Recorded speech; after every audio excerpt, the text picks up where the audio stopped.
¿Ruptura radical con qué? Ruptura radical con el enfoque metodológico, ¿sí? Con el paradigma metodológico del enfoque normativo que vimos hace 2 clases. ¿Qué significa entonces eso? significa que vamos a mantener la misma forma de trabajar de la teoría de las distorsiones domésticas, de la teoría del segundo mejor, pero lo que vamos a hacer es meterle a esa teoría insumos diferentes, fallas de mercado diferentes a las que usualmente se manejaban con la teoría neoclásica. La teoría neoclásica, cuando hacía la vertiente normativa y analizaba las políticas óptimas y ese tipo de cosas, ¿qué metía? Y metía las fallas de mercado más clásica, la más tradicional, externalidad, ¿no? Entonces metía la externalidad, ¿no? Y analizaba entonces qué pasaba con eso. Bueno, ¿qué hicieron estas nuevas corrientes? Dijeron, vamos a meter otras fallas de mercado. Vamos a cambiar algunos de estos supuestos y vamos a ver a dónde nos lleva eso, pero manteniendo el mismo esquema conceptual y metodológico. ¿Sí? ¿Quiénes forman parte de estas teorías que empiezan a separarse? Y que acá en el curso simplemente mencionamos porque ustedes las tienen que haber visto o las van a ver en otras materias. Son nueva teoría del crecimiento y nueva teoría del comercio internacional. ¿Quiénes hicieron crecimiento? Levanten la mano, digan quién hizo, pongan un pulgar, no sé. Tratemos de reproducir lo que sería una clase presencial. ¿Quiénes hicieron crecimiento? ¿Nadie hizo crecimiento? No. Lo estoy haciendo ahora. ¿Eh? La estás haciendo ahora. Sí, Bueno, yo la hice. hay un problema de correlatividades muy fuerte, porque esto tendría que venir después, pero bueno, no importa. ¿E internacional quién hizo? Internacional ya había preguntado, casi nadie lo había hecho. Bueno, pero lo van a ver mucho en esas materias. ¿Y por qué no lo vemos tanto acá? Porque es algo que ya van a ver y sobre lo cual les pueden enseñar a ustedes mejor los profesores de esa materia que lo que les puedo enseñar yo. Yo prefiero concentrarme en las cosas que los otros profes no les van a enseñar. ¿Sí? Pero básicamente hacen eso. Les voy a poner un ejemplo. Nueva teoría del comercio internacional. Bueno, los neoclásicos levantaban el supuesto de que no había externalidad. Bueno, sí hay externalidad. Bueno, analizamos qué pasa con la externalidad. No, acá van a venir con algo distinto. Van a armar una falla de mercado combo. Van a juntar varias fallas de mercado. Van a decir mercados oligopólicos. Mercados oligopólicos, no mercado de competencia perfecta, mercados oligopólicos. Y rendimientos crecientes a escala, internos a la firma. ¿Qué hacen entonces? Lo meten en la coctelera. Perdón. Y cuando hay mercados monopólicos u oligopólicos, tienen que meter alguna regla de toma de decisiones. Entonces van a decir que los oligopolios se comportan a la Cournot. Supuesto, digamos, ¿no? Que no es mercado competitivo. Meten esos supuestos en la coctelera del mismo enfoque metodológico, de la misma teoría del bienestar, pum, en la coctelera y sacan conclusiones. Las conclusiones que sacan son radicalmente diferentes al de Sefer, que proponía la teoría neoclásica.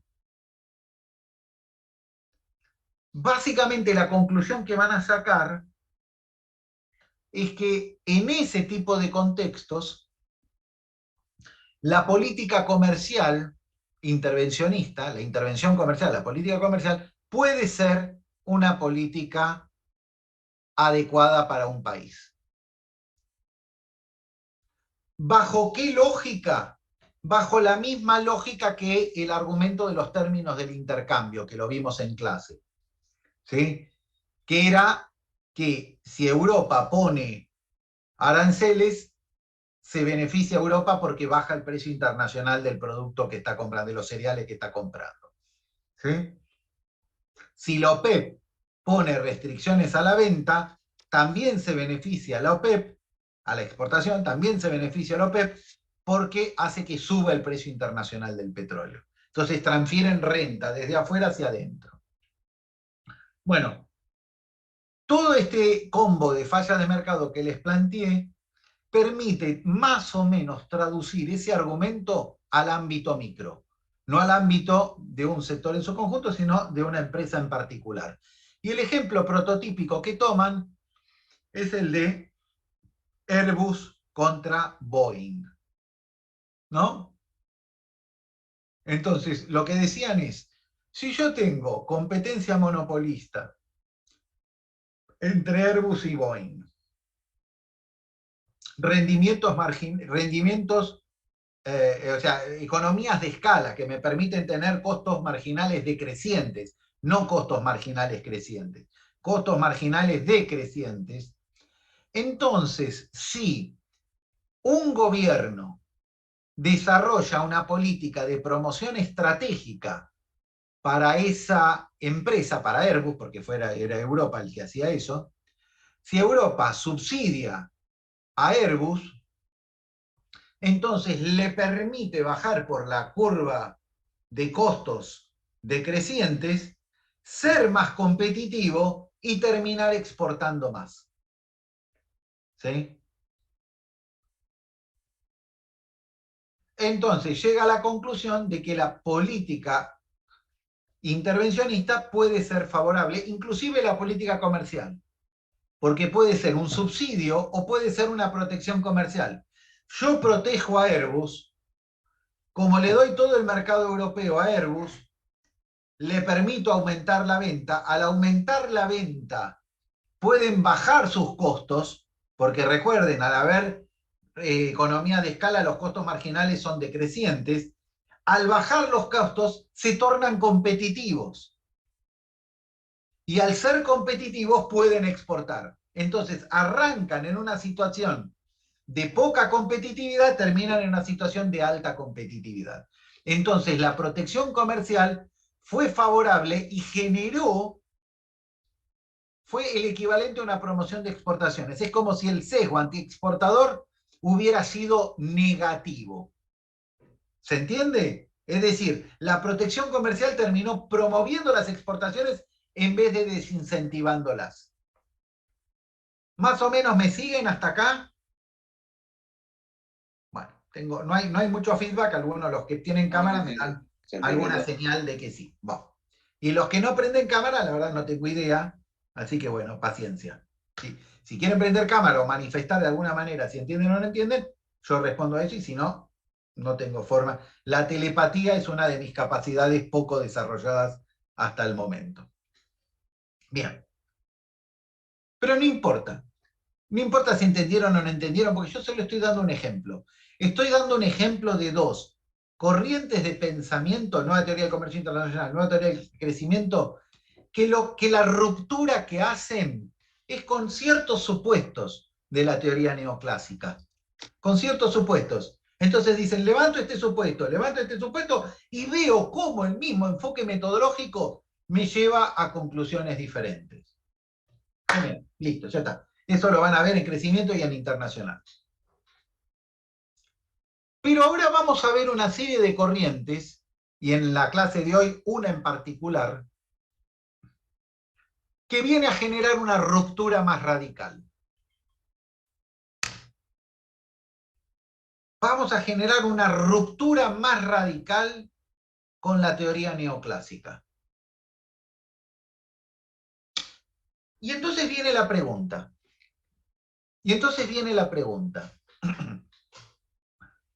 Si la teoría neoclásica, la vertiente normativa, es un teorema en el cual yo digo, tengo estos supuestos, y en función de esos supuestos llego a estas conclusiones. Pero además la teoría, el enfoque, es que si levanto alguno de los supuestos, falla de mercado, ¿no? El teorema también me responde cómo habría que manejarse o cómo habría que hacer cuando existen esas fallas de mercado.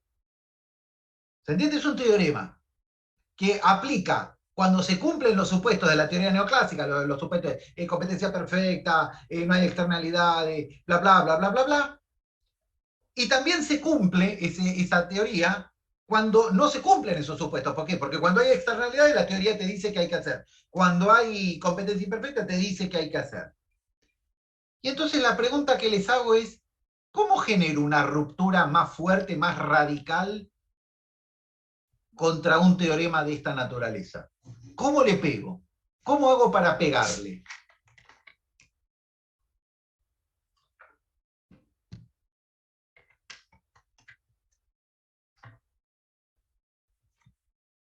Es una pregunta tramposa. Es una pregunta tramposa. ¿Por qué es una pregunta tramposa? Porque la respuesta es medio tramposa. Y la respuesta es que no hay forma. No hay forma de pegarle al teorema del bienestar para generar una ruptura más radical. No hay forma. La única forma es levantando supuestos. Y entonces me dice, pero flaco, ¿no me acabas de decir que los que levantaban supuestos eran los otros? Y que era la nueva teoría de comercio internacional, la nueva teoría de crecimiento, etcétera, etcétera. Sí.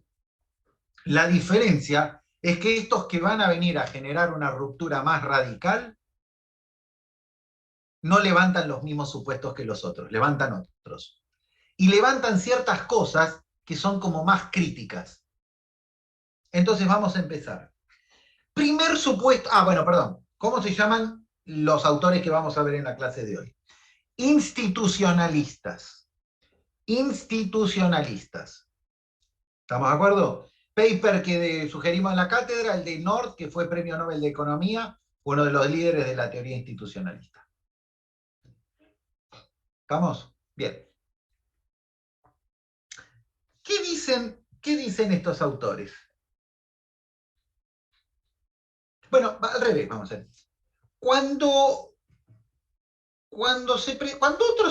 otras ciencias escuchan a los teóricos neoclásicos, cuando los historiadores escuchan a los teóricos neoclásicos, una de las cosas que dicen, che, esta teoría es ahistórica. ¿Escucharon esa crítica de que la teoría neoclásica es ahistórica? ¿Escucharon? Bueno, más o menos, no sé. ¿Qué significa que es ahistórica? Significa que la teoría neoclásica se plantea de manera tal de que podría funcionar en la actualidad, podría funcionar hace 500 años y que también funcionaría en la época de los egipcios. La leí en ¿qué dice? La leí en Levin y Kisilov. Bueno, muy bien.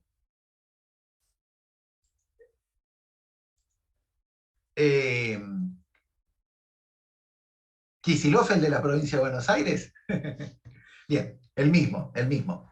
Bueno, entonces, ¿qué significa eso? ¿Qué creen que significa que la teoría neoclásica es ahistórica? Que no considera los distintos tipos de sociedades o algo así, ¿no? A ver, lo que significa, que tiene que ver con lo que dice Francisco, es que hay un supuesto que hace la teoría neoclásica que lo da tan por sentado, que lo da tan por sentado, que no lo explicita, que no lo plantea. Si ustedes van al libro de Bayern o cualquier libro y dicen, a ver, ¿cuáles son los teorías de la teoría? ¿Cuáles son los supuestos? Bueno, el supuesto de base, pero que no está puesto ahí, es que rige una sociedad mercantil. Es decir, que el mercado es quien asigna los recursos. ¿Estamos de acuerdo? Que existe el mercado y que el mercado es el que manda. Y que todo pasa por el mercado. Y el historiador, entonces, ¿qué le dice? No, pero pará, flaco. Pará. En la época de los egipcios, la asignación de recursos, algo habría de mercado, pero el bacalao lo cortaba el faraón. Y en el medioevo eran los señores feudales. ¿Qué mercado? Sí, mercado, iban y negociaban un poquito, una cosa, pero a ver, ¿quién hacía qué cosa? a qué se dedicaba, cuánto producía, etcétera, etcétera, no lo decidía el mercado. Ni en la época de los faraones, ni en la época del medioevo. Lo decidían otros regímenes.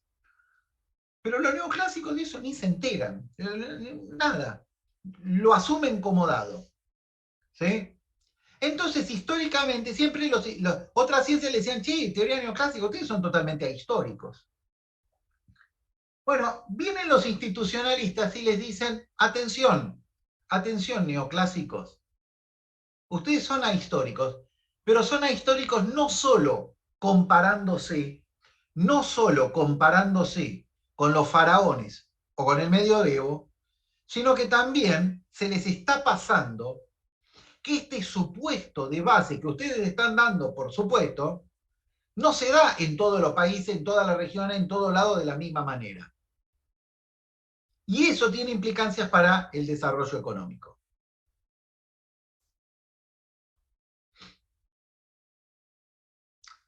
Y los institucionalistas son liberales, pero en otro sentido.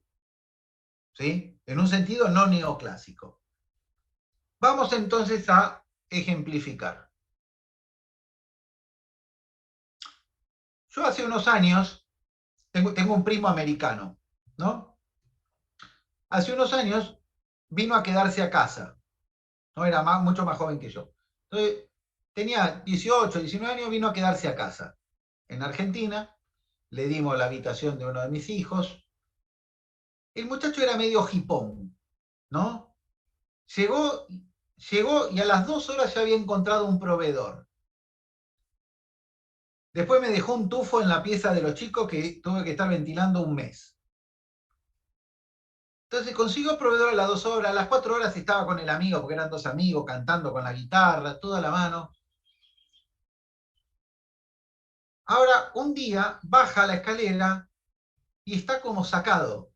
Y dice, uy, tengo un problemón.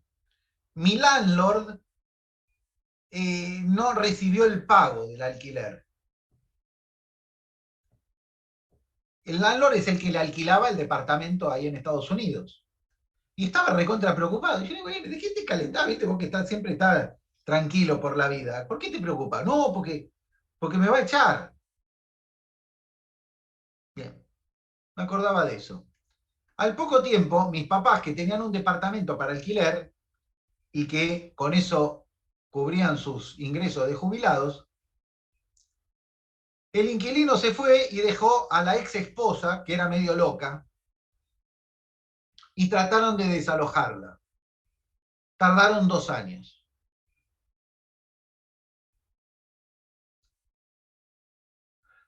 Entonces, lo que refleja este ejemplo es que el mercado no funciona de la misma manera en ambos contextos.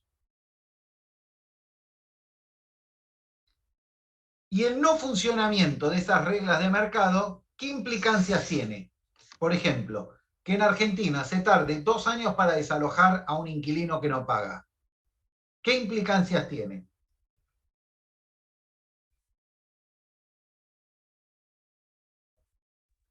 Un poco sobre la propiedad privada, capaz. ¿Cómo? Decía sobre la propiedad privada, digamos, del dueño del... Sí, pero ¿qué consecuencias concretas tiene? Que en general en la Argentina se tarde 1 año o 2 años en desalojar a un inquilino que no paga. Que te pidan un montón de cosas para ingresar. Barreras. Entonces, te aumentan los alquileres, o te baja la oferta de alquileres, o te aumentan los requerimientos de garantía. Todos elementos que hacen que se alquile mucho menos o alquilar sea mucho más difícil o más caro que en los otros contextos. ¿Sí? Después, yo cuando era chiquitito, hace mucho, mucho tiempo, miraba una serie muy linda, muy, muy amorosa, se llamaba La Familia Ingalls, que tal vez ustedes la hayan escuchado mencionar. Que era una familia de campesinos que estaban en la pradera, ahí en Estados Unidos, en el Medio Oeste. Y en uno de los capítulos, a un amigo de Charles, que era el protagonista, tiene una mala temporada, entonces pide un crédito para poder afrontar la siguiente temporada y le va mal. Y le va mal. ¿No? No puede pagar el crédito. Pero era una serie así de esas melosas, todo lindo, todo amor y la mar en coche. ¿Y qué creen que pasó con el amigo de Charles? En la serie, digo. Fue el banco y le ejecutó el campo. La serie era todo de amor y paz, todas cosas dulces, pero la misma serie decía con alguna cosa con la que no se jode, ¿no? Tomó una deuda, no la puede pagar, ¡pum!, le fueron a ejecutar. En la Argentina, en la época más enquilombada del 2000 y pico, había un movimiento, que no me acuerdo cómo se llamaba, que era el de las mujeres de los chacareros. Y no me acuerdo, tenía un nombre, pero no me acuerdo cómo era. Entonces, cuando un banco quería ejecutar un campo que no había pagado sus préstamos, iban y abrazaban la propiedad, hacían una especie de piquete, y no dejaban que se ejecute. ¿Sí? Bueno, ¿qué consecuencias tiene eso desde el punto de vista de esta teoría? ¿Qué pasa si cuando un banco quiere ir a ejecutar una garantía no puede hacerlo? Cae la oferta. Lo que decían recién. Perdón, decimos. ¿Quién estaba hablando? Decía que cae la oferta, termina costando más obtener un crédito, cae la inversión y termina Claro, perjudicando el es desarrollo decir, económico. suben las tasas de interés, se retrae el crédito, te piden más garantías. ¿Sí? Bueno, entonces, el primer planteo que hacen los institucionalistas es decir, señores, hay un supuesto de la teoría neoclásica que los neoclásicos ni están explicitando, porque creen que está dado. Error, no está dado. Hay países o países, regiones o lugares, o lo que sea, donde rige el mercado como forma de organización y asignación de recursos, y hay otros en los que no, o que rige menos, o que rige hasta cierto punto. Y nosotros, van a decir los institucionalistas, somos de la escuela de Adam Smith, donde rige el mercado, hay división del trabajo, donde hay división del trabajo hay mayor productividad, donde hay mayor productividad hay más crecimiento y desarrollo. Entonces, la primer línea de ruptura tiene que ver con esto. Tiene que ver con explicitar un supuesto que no se explicitaba y decir no siempre se da. Segunda línea de ruptura. Porque dijimos, ahora la línea de ruptura es esa. ¿Cuál puede ser la otra línea de ruptura? Dijimos, la única forma de atacar esto es levantando supuestos, pero si levantamos supuestos, entonces, ¿qué supuesto podemos levantar que no funciona como los demás? Que no funciona como las externalidades, bienes públicos y la mar en coche. ¿Qué otro supuesto se puede levantar que es como más, pum, más crítico?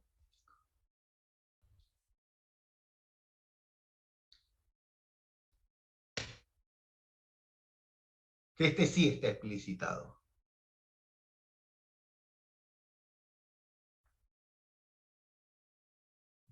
Algo que tenga que ver con el comportamiento de los individuos, por ejemplo, ¿no? Exactamente, los microfundamentos, el comportamiento de los individuos. Y a tener en cuenta que todo lo que desarrollan después, uno podría decir, acabas de levantar un supuesto.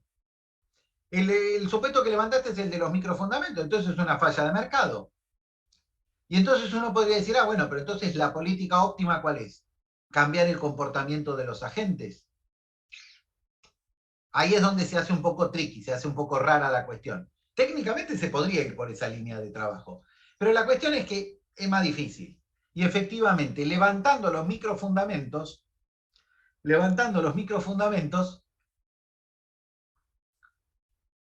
generamos una ruptura radical. Primer ruptura de esos microfundamentos lo hace un autor que vivió toda su vida de eso y que es amigo de un ex ministro de Economía nuestro. ¿Quién es? ¿De quién estamos hablando? Stiglitz. ¿Alguien sabe? Stiglitz. De Stiglitz. Y Stiglitz lo que dijo es, ¿sabes qué? La información no es perfecta. Entonces el agente no se comporta como dice la teoría, maximizador, egoísta, racional, porque dentro de esa racionalidad hay un elemento que no entra en juego, que es que tengo toda la información. ¿Por qué? Porque la teoría neoclásica, que ustedes estudiaron en todos sus libritos y en todas sus materias, lo que está suponiendo es que yo, Pablo, me desperté hoy a la mañana, pude acceder a toda la información necesaria para saber si me conviene seguir siendo profesor de economía, ir a dedicarme a sembrar poroto negro en Jujuy, o Salta creo que es, o ir a dedicarme a la industria naviera en Corea. Que yo recibo toda esa información. Y Stiglitz dijo, sí, ¿sabes qué? Me parece que o el correo funciona mal, o la verdad que yo no recibo toda esa información. Entonces desarrolló todo lo que pasa cuando hay información Perdón. incompleta. Sí. ¿Alguien dijo algo? Sí. Sí, yo. Ah, Sí, va con delay. Pero esto no lo responde un poco ya, qué sé yo, Hayek hace años con el tema de los precios, y que esa información vendría resumida en los precios. No, bueno, pará. Varias cosas. Ojo, cuando hablamos neoclásico no hablamos de escuela austríaca. Porque a escuela austríaca le pega a los neoclásicos de una manera parecida a la que le va a pegar unos autores que vienen la clase que viene, después del parcial. ¿Sí? Primer punto. Pero el segundo punto es los precios. Vos decís los precios.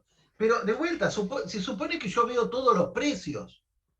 Que yo cuando me despierto sé cuál es el precio de la hora cátedra de economía, pero también sé cuál es el precio del poroto negro y sé cuál es el precio de los barcos en Corea.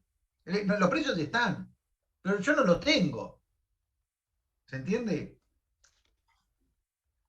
Y con eso vivió Stiglitz toda su vida. Premio Nobel, todo. Pero los institucionalistas van más allá, van más fuerte. Y van más fuerte planteando algo que para los economistas es una novedad y que para nuestros primos inferiores, neandertales o cromañones de la administración, es algo que se cae de maduro, que ya lo saben desde que empezaron, pero los economistas que nos creemos seres superiores, eso no nos enteramos hasta bien avanzada la carrera. ¿Y qué es? Que el problema no es que no está la información o no tengo la información. El problema es que mi capacidad para procesar información es limitada. Que aun cuando yo tuviera toda esa información, yo no podría procesar toda esa información como para decidir si me quedo como economista o me voy a Corea. Y a eso sí lo llama racionalidad limitada. Herbert Simon, Premio Nobel de Economía, creo que de 1951. ¿Qué implica? Ahora, si yo no tengo toda la información o no puedo procesarla, ¿en qué tipo de contexto me muevo?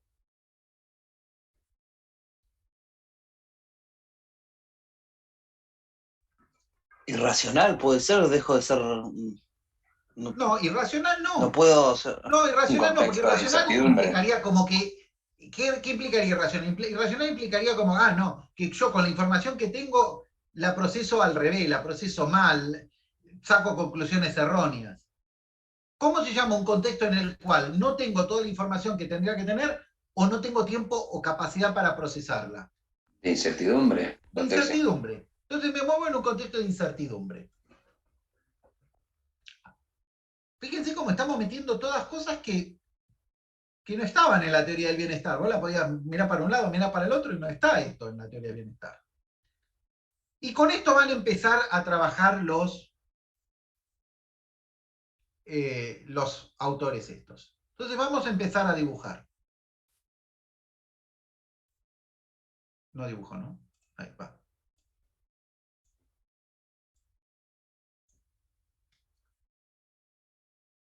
Esto es un camino. ¿Estamos de acuerdo?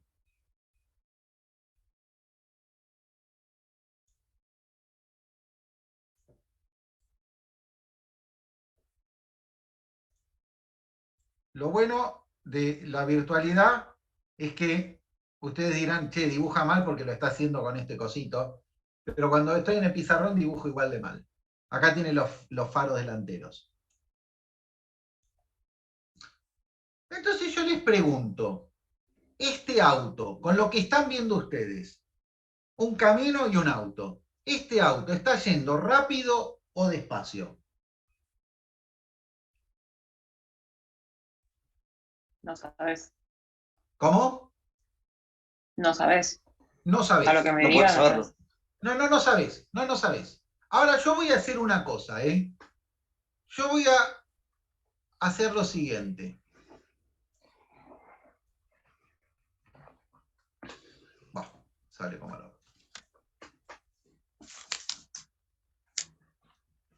Hice esto, que es un cartel. ¿Qué dice? ¿Saben qué dice este cartel? Mantenga a la derecha. ¿Sí? Y entonces la pregunta es, ¿este auto va a ir más rápido o más lento?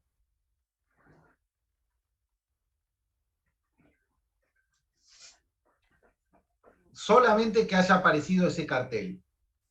No cambia nada. No hay una lógica implícita que dice que técnicamente Bueno. por la derecha tenés que ir un poco más despacio que por la izquierda levantás la velocidad para pasar. Bueno, está bien. Entonces yo les hago la siguiente pregunta. Imagínense que ustedes se despiertan y están manejando un auto en una ruta que no tiene nada, que no tiene este cartel, que no tiene nada, y cuando se despiertan no saben si están en Argentina o en Inglaterra.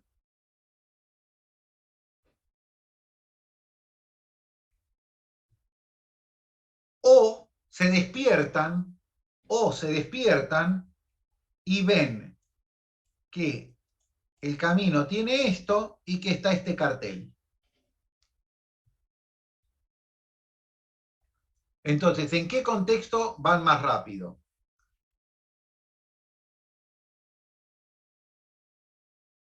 A ver, ¿ustedes irían a 120 por hora por un camino donde no saben si el auto que viene los va a pasar por la derecha o por la izquierda?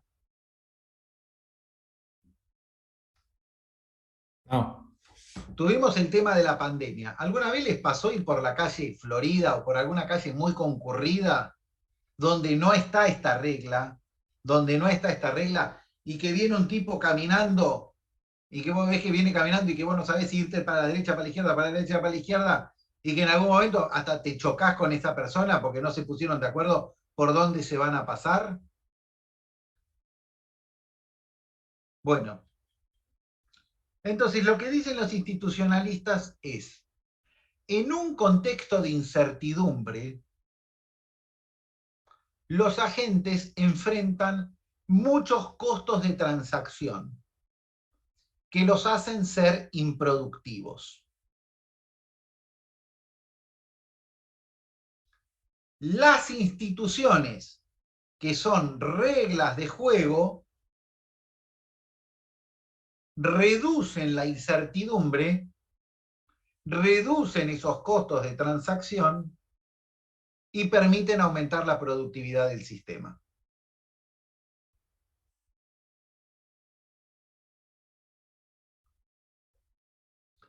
Imagínense que en las autopistas, en las rutas, de doble mano, digamos, ¿no? En las rutas se pasan los autos a 200 kilómetros por hora, es decir, uno va a 120, el otro viene a 120. Bueno, creo que las de doble mano tienen 110 de máxima. A 220. 110 de un lado, 110 del otro. Se pasan a 200 kilómetros por hora a una distancia que a veces es de 30, 40 centímetros. Fíjense el nivel de productividad que gana el sistema cuando aparece una regla de juego que establece que uno va por la derecha y el otro va por la izquierda. Regla de juego que es totalmente arbitraria. ¿Estamos de acuerdo? Que es totalmente arbitraria, porque en Inglaterra o en Australia es al revés.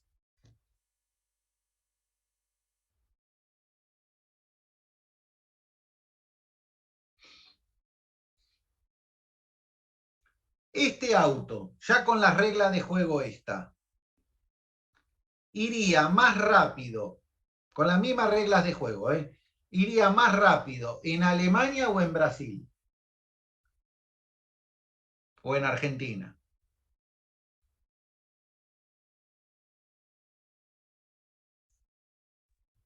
Si las reglas de Igual, juego son las mismas, sí. iría a la misma velocidad en los tres países. Iría a la misma velocidad en Alemania que en Argentina. Estamos siendo, o en Brasil, estamos siendo un poco como... No sé la ley de tránsito en Alemania, ¿no? No, pero las mismas reglas, las mismas leyes, las mismas reglas de tránsito. Entonces sí, opino que Sí, iría a la misma velocidad. En Suiza que en Argentina. Pero las instituciones para eso son más fuertes en los otros países. Bueno, entonces, ¿qué pasa? Yo digo, no, iría más fuerte y más rápido en Alemania. Porque en Argentina o en Brasil, vos decís, uy, mirá ese boludo se está viniendo, está pasando el camión, ¿no? Che, ¿se meterá de vuelta o será tan gilón que va a seguir por, ¿no? en la otra mano? Y entonces aflojás el acelerador. ¿Por qué? Porque no solo importa la regla de juego, sino otro concepto fundamental que traen los institucionalistas, que es el enforcement de las reglas de juego. Que las reglas de juego se cumplan. Es decir, vos vas a 120 en la curva, bueno, en la curva no tendrías que ir a 120, pero imagínate, vas a 120 en la curva porque no ves, pero te imaginas que nadie va a venir a contramano. ¿Por qué? En Alemania. Porque uno dice, ay, porque los alemanes cumplen las reglas. Por eso estoy diciendo como que estamos esquematizando, estamos, ¿no? Encasillando a la gente. En países donde las reglas de juego no se cumplen, o sea, donde no se asegura que las reglas del juego se cumplan, entonces esas reglas de juego pierden fuerza.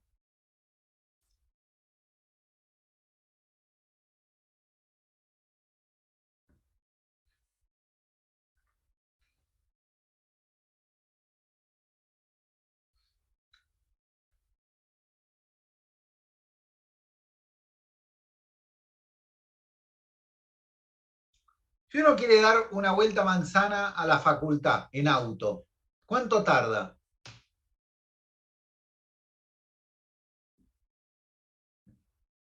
¿10 minutos? 10 minutos. Ahora, no sé si fueron a Miami, a mí me tocó ir a Miami, y entonces alquilé auto y me paré en el semáforo y me empezaron a tocar bocina, cosa que no es común porque son bastante polite ahí, pese a lo que uno se imaginaría. ¿Y por qué me tocaban bocina?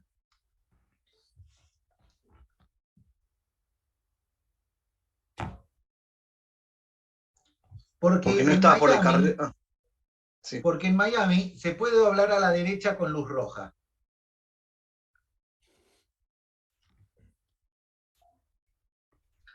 Se puede doblar a la derecha con luz roja, pero siempre parando y mirando. Parás, mirá, no viene nadie, pum, doblo. Entonces, si estuviéramos en la Facultad de Ciencias Económicas en Miami, ¿cuánto tardaríamos en dar vuelta a la manzana? Y Tardaríamos 3 3 minutos. minutos en vez de 10. Ahora, si llevamos la regla de juego que hay en Miami a la Argentina, tardaríamos 3 minutos y dejaríamos a cuánta gente lisiada. Porque está esta cuestión de las reglas de juego y el enforcement de las reglas de juego. Pero Pablo, ¿quién tiene la culpa? ¿La gente que no las cumple o las instituciones que no castigan, por así decirlo? Es O el los huevo o dos. la gallina. Claro. Es el huevo o la gallina. Yo En su justamente momento, sí, ayer justamente estaba viendo que en Suiza sí. querían reducir el 15% de los consumos de gas en los hogares y el ministro de Economía decía que, digamos, el plan estaba pura y exclusivamente hecho porque el 85-90% de la población está acostumbrada a seguir las reglas, por así decirlo. Hacer caso.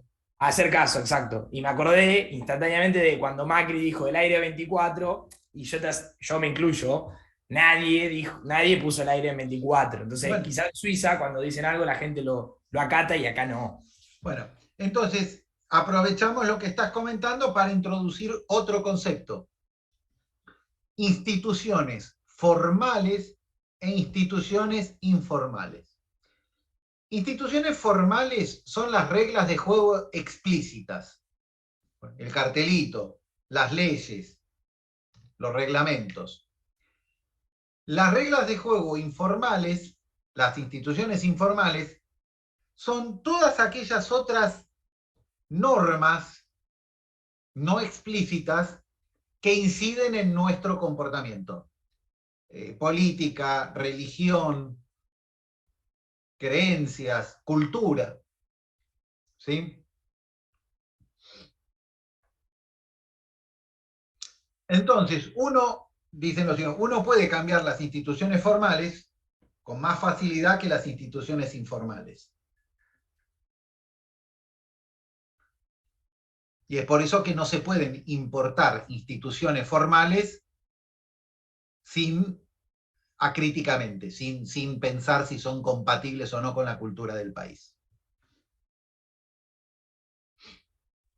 Igual eso mismo puede variar dentro de un país, incluso dentro de un país, ¿no? O sea, llevándolo a algo mucho más simple y más chico. Ayer me estaba tomando el colectivo con mi prima, que es de Salta, y me dijo, en Salta no hay fila para tomarse el colectivo. Tipo, entre el primero, mátense quien pueda. Y yo le dije, acá, cuando vengas a estudiar acá, llegás a mandarte primero estando al final y te cortan la cabeza. No podés hacer eso. Exactamente. Y mismo ahí también. Bueno, exactamente, tenés razón. Por supuesto que sí. Por supuesto que sí. Entonces, vamos a sacar conclusiones. Las conclusiones que sacamos es, en un mundo de incertidumbre, los agentes tienen muchos costos de transacción. ¿Sí? No sé quién se va a subir primero al colectivo, no sé por dónde va a venir, no sé por dónde va a venir el auto que viene enfrente, y así sucesivamente. Aquellas sociedades que logran generar las mejores instituciones y hacer que esas instituciones son reglas de juego, ¿ok? Entonces, aquellas sociedades que logran tener las mejores reglas de juego y asegurarse que esas reglas de juego se cumplan, son las que lo que más desarrollo van a tener. Aquellas sociedades que se quedan atadas a reglas de juego improductivas o que no son positivas, o estas reglas de juego no se cumplen, esas sociedades van a sufrir más. Pongamos entonces el ejemplo, que creo que ya mencionamos, del tema de las armas. acá vino este muchacho, le gatilló a Cristina Kirchner, y todos dijeron, upa, esto es inédito, inédito.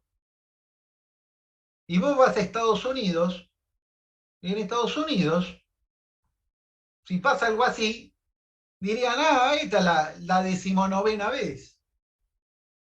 Ellos les mataron como 5 o 6 presidentes, no sé. Bueno, pero le mataron 5 o 6 presidentes, y además todas las semanas entra algún loco a ametrallar pendejos en las escuelas, ¿no? Y dice, no, flaco, esto no puede ser. Pero ¿qué regla de juego tienen?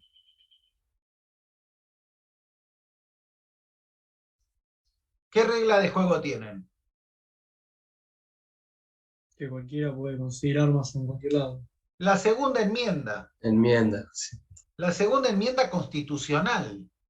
Tienen una regla de juego muy metida en la cultura y en la institucionalidad del país que dice que cualquiera puede portar armas. Entonces todos miran a Estados Unidos y dicen, no puedo entender cómo Katzo no se dan cuenta de que es una pelotudez eso. Y quedan trabados, porque tanto la regla formal como la cultura dicen, no, esta es la segunda enmienda. Y es como muy propia de ellos esa regla de juego. Bueno, y así les va. Entonces, sus sociedades sufren por ese quilombo que tienen. Entonces, sí. Pregunta, ¿y no es un poco un círculo medio vicioso? O sea, si tenés malas instituciones y un mal desarrollo, entonces después como tenés un mal desarrollo vas a seguir teniendo malas instituciones o incluso cada vez peores. Bueno, ¿Cómo salir del círculo? No, a ver, puede haber círculo vicioso o puede no haberlo, porque acá estamos hablando de buenas o malas instituciones en cada una de las áreas. Te pongo otro ejemplo.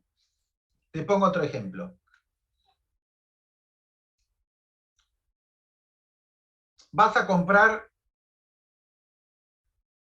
1 litro de agua. Acá. ¿Cuánto pesa?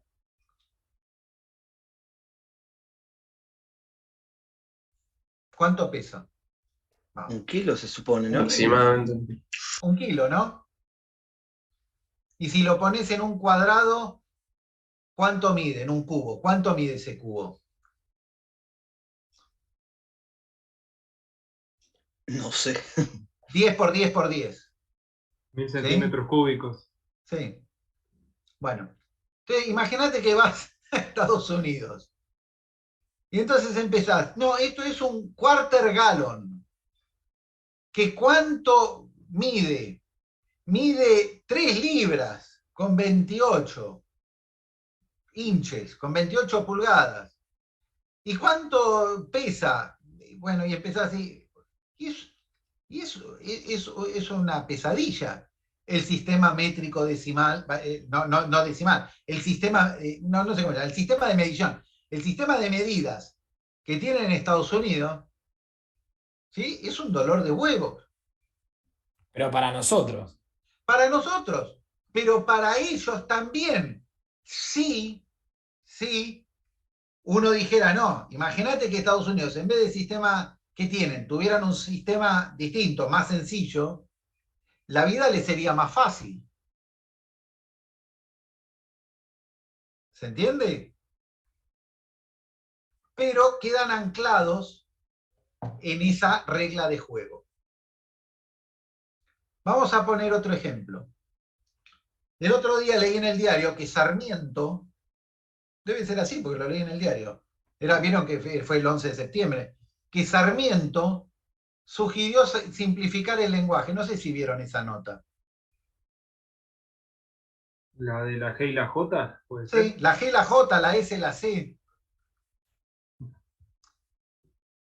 Borrar la H. No tenía idea. La pregunta es, ¿qué agrega de valor? ¿Qué agrega de productividad? Tener la G, la J, la S, la C, ¿sí? y cuánto agrega de tiempo de clases.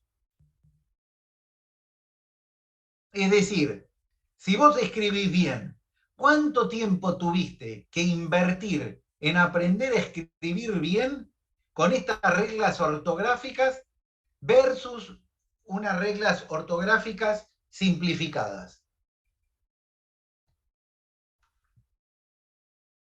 Que es la que proponía Sarmiento. Bueno, todo de lo que estamos hablando son reglas de juego.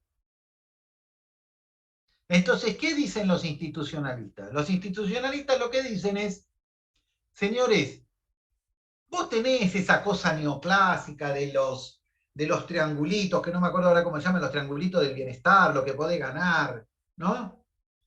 Pero todo eso es minúsculo en términos de desarrollo económico, que lo que podés ganar si las sociedades tienen buenas reglas de juego y esas buenas reglas de juego las hacen cumplir.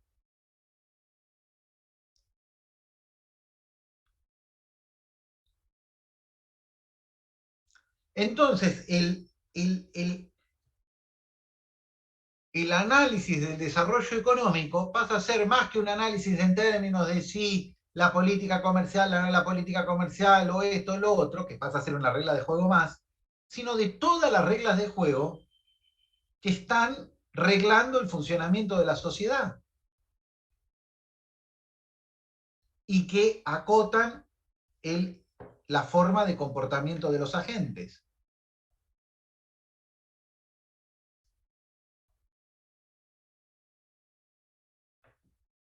Entonces, la lucha por el desarrollo económico tendría que ser una lucha por el desarrollo de mejores instituciones y el fortalecimiento del sistema judicial, que es la base del enforcement de las reglas de juego.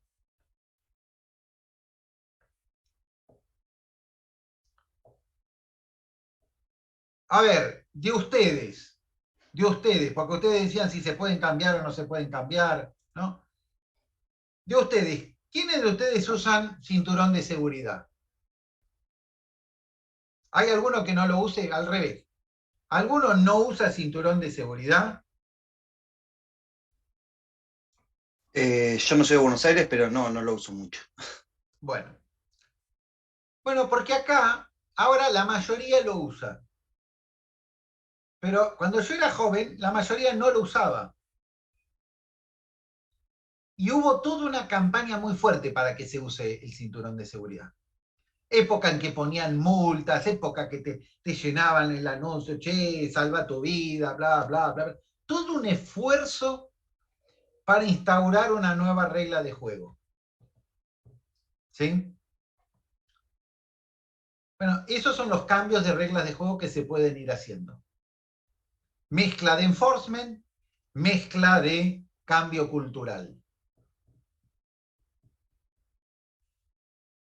Bueno. Yo no sé si se dan cuenta de la cantidad de temas que impactan en el desarrollo económico que con esta clase entran dentro de su ámbito de análisis y de acción. La cantidad de hojas del diario que antes decían, ah, buenísimo, pero esto yo como economista no lo manejo, no me toca, y que ahora como economista sí me toca. Porque son reglas de juego que inciden en la productividad y en la eficiencia de las sociedades y por lo tanto en su bienestar.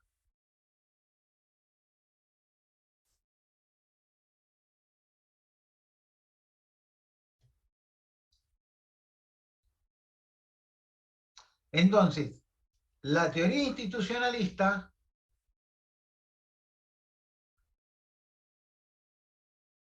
agrega muchísimo al análisis del desarrollo económico. ¿Tiene puntos de contacto con la teoría del segundo mejor? Sí, tiene algunos puntos de contacto. Algunas cosas se pueden analizar en paralelo en ambas teorías. Pero hay un aspecto fundamental, que es que mientras que en la teoría neoclásica todo pasa por la información que está contenida en los precios, en la teoría institucionalista te dicen, flaco, vos te movés en un contexto de incertidumbre. ¿Por qué? Porque hay racionalidad limitada.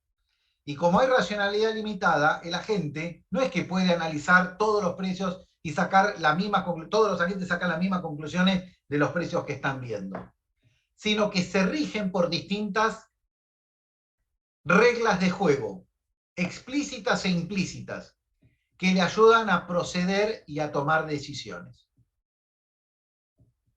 Y estas reglas de juego son diferentes en las distintas sociedades. Y esas reglas de juego diferentes hacen que en algunas sociedades algunos aspectos del desarrollo sean más fáciles y otros aspectos del desarrollo sean más difíciles.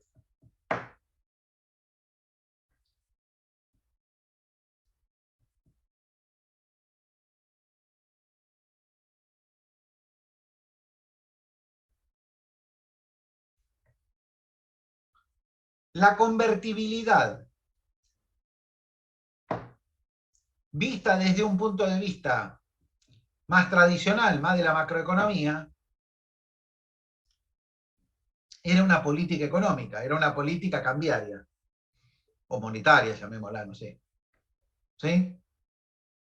Desde esa perspectiva uno podría haber dicho, qué boludo este Cavallo, se quedó con el tipo de cambio revaluado, ¿por qué no devaluó? ¿Por qué no cambió esa política cambiaria?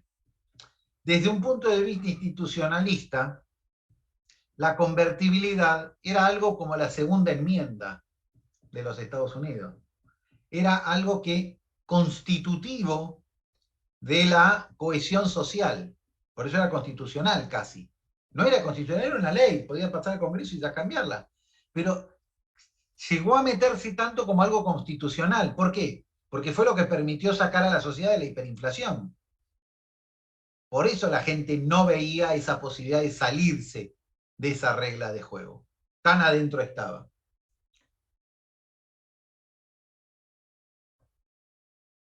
Fíjense las capas de complejidad y las capas de temáticas que entran dentro de un economista que está trabajando temas de política de desarrollo. Se le ha ampliado el campo, pero enormemente. Bien, vamos a una última cuestión, entonces, vinculado a esto. Las sociedades acumulan recursos en función de las reglas de juego existentes.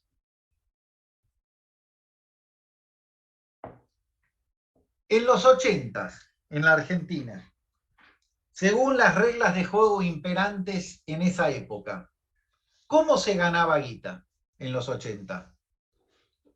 ¿Cómo se ganaba dinero? No sé, tal vez no recuerdan.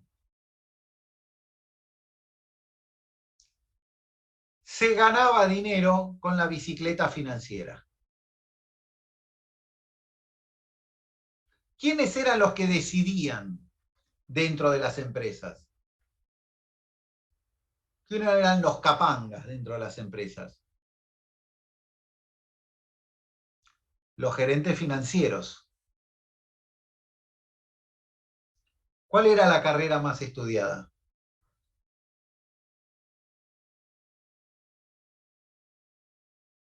¿Cuál era la facultad más concurrida? Ciencias económicas. Ciencias económicas era el boom, ¿no? ¿Querés tener un futuro? Estudia económicas. En los 90, ¿cómo se hacía plata? Según las reglas de juego imperantes en esa época. ¿Cómo se hacía plata? Importando y revendiendo. Vendiendo. Vendiendo importado, vendiendo nacional, vendiendo lo que sea. ¿Quiénes eran los capitos en las empresas? ¿Quiénes eran los capangas en las empresas? Los vendedores, los gerentes comerciales. ¿Qué carreras empezaron a estudiar en los 90? Marketing. Marketing, comercialización, comercio exterior. ¿Esas carreras están en la UBA? No, ¿No? son más de universidades privadas. ¿Pero por qué? Porque la UBA viene con sus carreras tradicionales. En los 90, las reglas de juego decían, flaco, la cosa va por acá, y la acumulación de recursos iba por ese lado. Y en los 2000, los primeros años del 2000, ¿cómo se hacía guita en la Argentina? Con el dólar a 4. Exportando. Produciendo y exportando. ¿Y quiénes pasaron a ser relevantes? Los ingenieros. Los ingenieros que en la década del 90 eran nerds. O sea, si tu hijo en los 90 se quería poder estudiar ingeniería, lo primero que le puede decir, che, lo mandaste al psicólogo, es tímido, es introvertido, pobrecito, tiene problemas, ¿no? Porque por ahí no pasaba la cosa. Ahora en los 2000 sí. Fue la década de los ingenieros. Bueno, ¿cuál es el problema con esto? El problema es que cuando un país tiene reglas de juego estables, tiene un claro patrón de acumulación de recursos.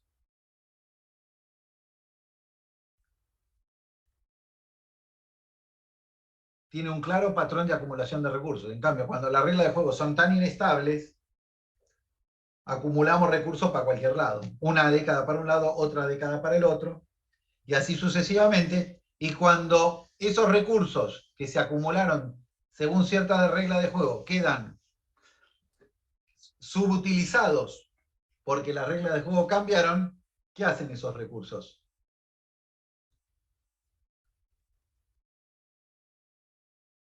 Emigran. Se toman el palo y se van a otro país donde puedan ser valorados. Y acá entraría capaz un poco lo de ventajas comparativas y eso. ¿O lo relacionan ellos los institucionalistas con eso? No se meten tanto con ese tema, ¿no? No se meten tanto con ese tema, porque de vuelta, es decir, vos podés tener países que tienen reglas de juego alineadas con el desarrollo de la ventaja comparativa, o podés tener países que hayan tenido reglas de juego alineadas con otra cosa, con otra propuesta, con otra estrategia, pero que la llevaron adelante consistentemente, acumularon recursos, transformaron sus economías y no necesariamente eran sus ventajas comparativas. Porque, a ver, aclaremos una cosa.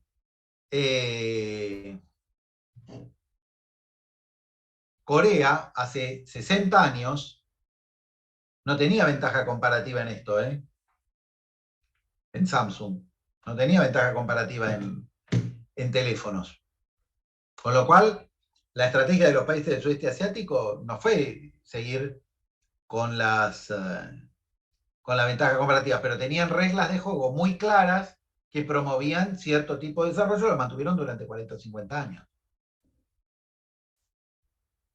Entonces, ¿qué te diría esto? Te diría, che, es importante tener buenas reglas de juego, hacerlas cumplir y que tengan cierta estabilidad.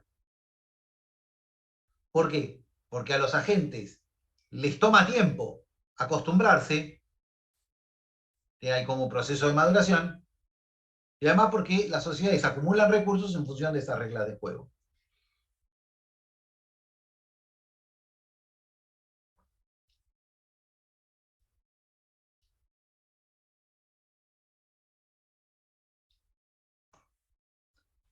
Entonces recuerden temas de incertidumbre, costos de transacción, reglas de juego que reducen costos de transacción. Todo ese va a ser el ámbito de análisis y de discusión de la teoría institucionalista.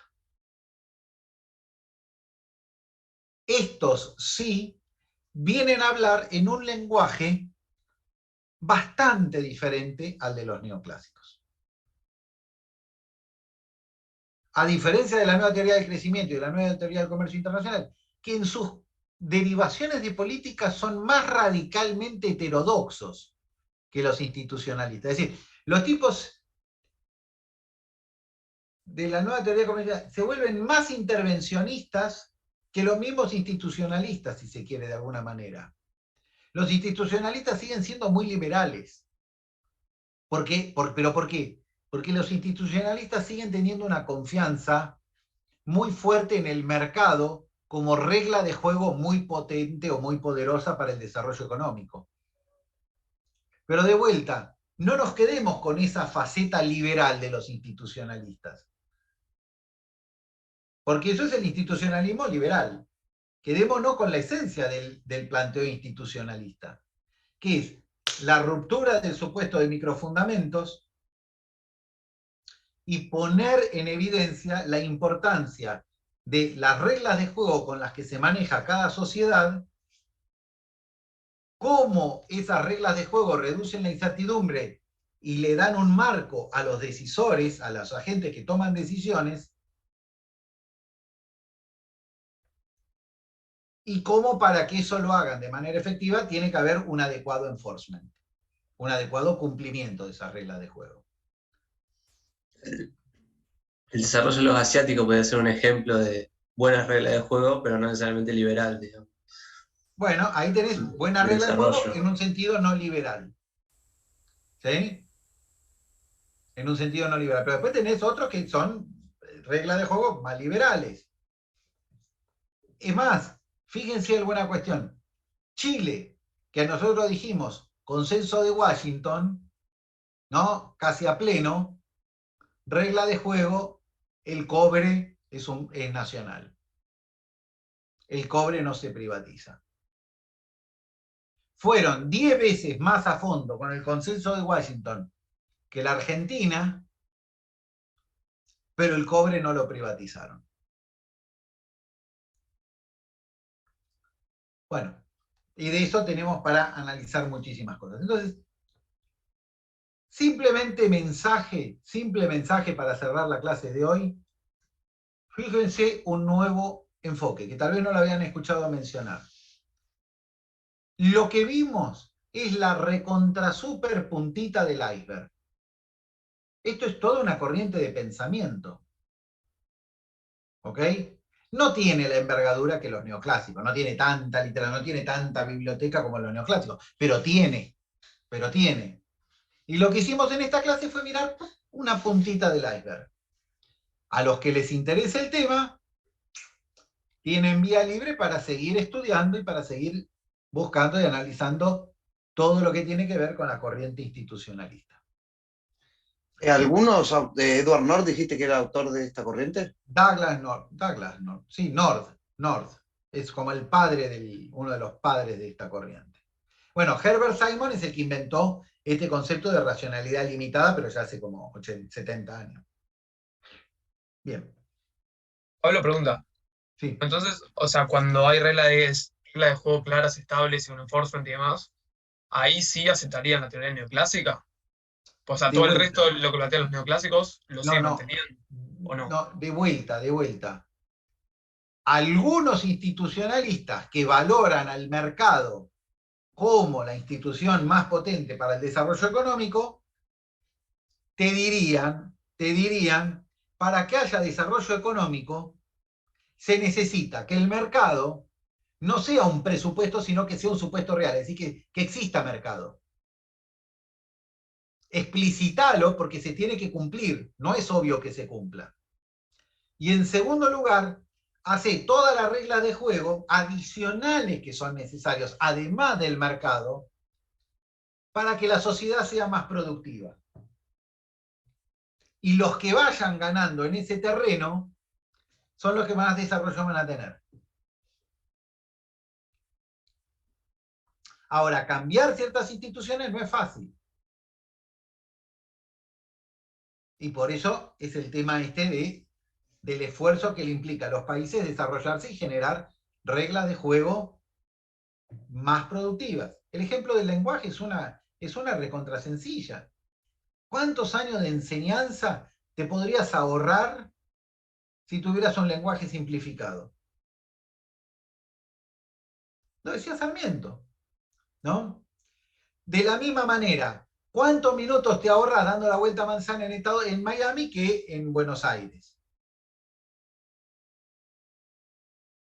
De la misma manera, ¿cuánto más fácil es estudiar el sistema de medición decimal que tenemos nosotros versus el sistema de medición que tienen en Estados Unidos, que para volumen es una cosa, para peso es otra cosa, que para largo es otra cosa, etcétera, etcétera?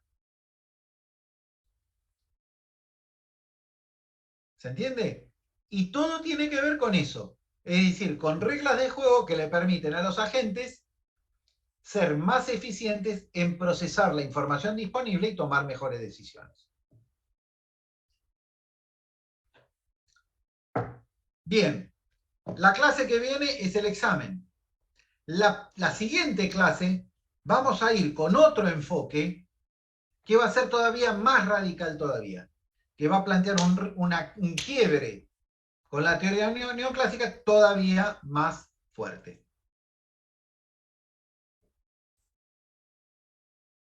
¿Estamos? Pablo, Bueno, te hago una muchachos, pregunta. sí. ¿Este tema que vimos hoy entra en el parcial o es parte del próximo? Porque lo vi en el bloque 3, el texto que nos mencionaste de Nord. Sí, es verdad. Entonces, yo ya mismo, y para evitar problemas, le voy a decir a Fede, delante de ustedes, Fede, le comenté a los chicos que el tema de hoy, que es institucionalismo, va para el segundo parcial, ¿ok? No va para el primer parcial.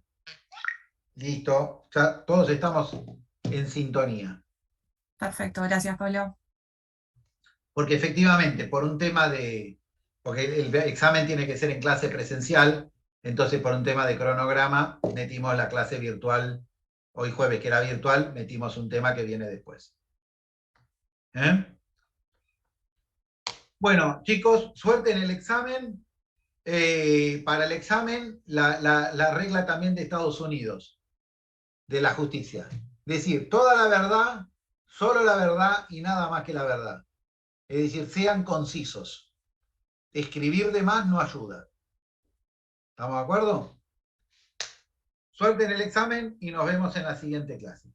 Hasta luego. Gracias. Gracias. Gracias. Gracias, profe.